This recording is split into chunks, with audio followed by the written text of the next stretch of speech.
ಬಳ್ಳಾರಿ ನಗರ ಶಾಸಕ ಭರತ್ ರೆಡ್ಡಿ ಕಚೇರಿಯಲ್ಲಿ ಬಾಂಬ್ ಇದೆ ಅಂತ ಬೆದರಿಕೆ ಕರೆ ಬಂದಿದೆ. ನಿನ್ನೆ ತಡರಾತ್ರಿ ಶಾಸಕ ಭರತ್ ರೆಡ್ಡಿ ಮೊಬೈಲ್ಗೆ ಬಾಂಬ್ ಬೆದರಿಕೆ ಸಂದೇಶ ಬಂದಿದ್ದು ಕೂಡಲೇ ಪೊಲೀಸರಿಗೆ ಮಾಹಿತಿ ನೀಡಿದ್ದಾರೆ.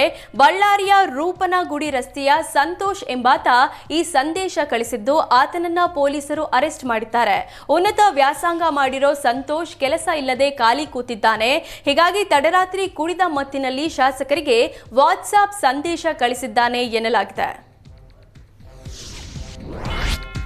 ರಾಯಚೂರು ಜಿಲ್ಲೆ ದೇವದುರ್ಗ ತಾಲೂಕಿನ ಕೊತ್ತದೊಡ್ಡಿ ಗ್ರಾಮವನ್ನ ಅರಕೇರ ತಾಲೂಕಿಗೆ ಸೇರಿಸಲು ಸರ್ಕಾರ ತೀರ್ಮಾನ ಮಾಡಿದೆ.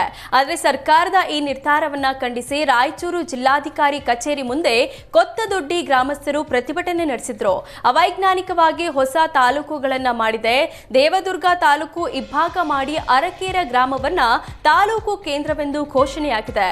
ನೂತನವಾಗಿ ಆಗಿರುವ ಅರಕೇರ ತಾಲೂಕಿನಲ್ಲಿ ಯಾವುದೇ ಮೂಲಭೂತ ಸೌಲಭ್ಯಗಳು ಇಲ್ಲ, ಸರ್ಕಾರಿ ಕಚೇರಿಗಳು ಇಲ್ಲ. ಈ ಹಿಂದೆ ಇದ್ದಂತೆ ಕೊತ್ತದೊಡ್ಡಿ ಗ್ರಾಮ ಪಂಚಾಯತ್ ದೇವದುರ್ಗ ತಾಲೂಕಿನಲ್ಲಿ ಮುಂದುವರಿಸಬೇಕು ಅಂತ ಆಗ್ರಹಿಸಿ ಜಿಲ್ಲಾಧಿಕಾರಿಗಳಿಗೆ ಮನವಿ ಸಲ್ಲಿಸಿದ್ರು.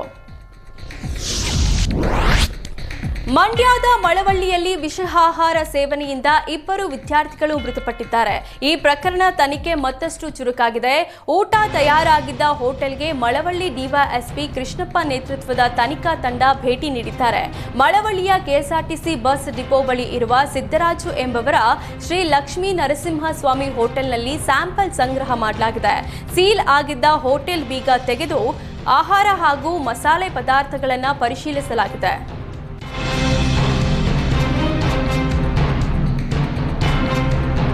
ಬಿಸಿಲಿನ ತಾಪಮಾನ ಏರಿಕೆಯಾಗ್ತಿದ್ದಂತೆ ತೀರ್ಥಹಳ್ಳಿ ತಾಲೂಕಿನಲ್ಲಿ ಮಂಗನ ಕಾಯಿಲೆ ಸೋಂಕಿತರ ಸಂಖ್ಯೆ ಹೆಚ್ಚಾಗ್ತಿದೆ. ಕಳೆದ 5 ದಿನಗಳಲ್ಲಿ 2 ವಿದ್ಯಾರ್ಥಿಗಳು ಸೇರಿ ಹೆಚ್ಚು ಕೆಎಫ್ಡಿ ಪ್ರಕರಣಗಳು ದಾಖಲಾಗಿವೆ. ತೀರ್ಥಹಳ್ಳಿ ಪಟ್ಟಣದ ಜೆಸಿ ಆಸ್ಪತ್ರೆಯಲ್ಲಿ 10 ಮಂದಿ ಚಿಕಿತ್ಸೆ ಪಡೆದಿದ್ದಾರೆ. 5 ಮಂದಿ ಗುಣಮುಖರಾಗಿ ಮನೆಗೆ ಮರಳಿದ್ರು ಜ್ವರ ಮತ್ತು ತಲೆನೋವು ಕಾಣಿಸಿಕೊಂಡಿದೆ. ಹೀಗಾಗಿ ಮತ್ತೆ ಆಸ್ಪತ್ರೆಗೆ ದಾಖಲಾಗಿದ್ದಾರೆ.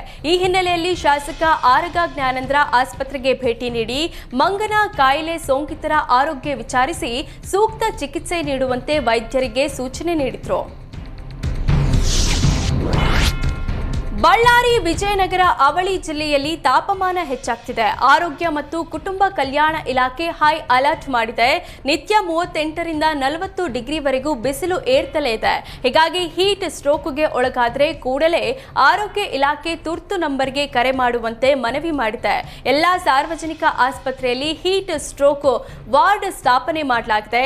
ಗರ್ಭಿಣಿಯರು ಮತ್ತು ಚಿಕ್ಕ ಮಕ್ಕಳು ಹೆಚ್ಚು ನೀರು ಕುಡಿಯಬೇಕು.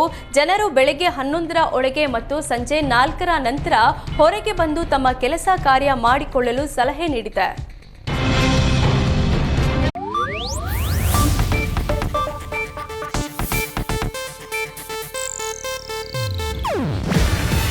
ಇದು ಏಷ್ಯಾನೆಟ್ ನ್ಯೂಸ್ ನೆಟ್ವರ್ಕ್ ಪ್ರಸ್ತುತಿ. ನೀವು ನೋಡ್ತಿದ್ದೀರಾ ಏಷ್ಯಾನೆಟ್ ಸುವರ್ಣ ನ್ಯೂಸ್.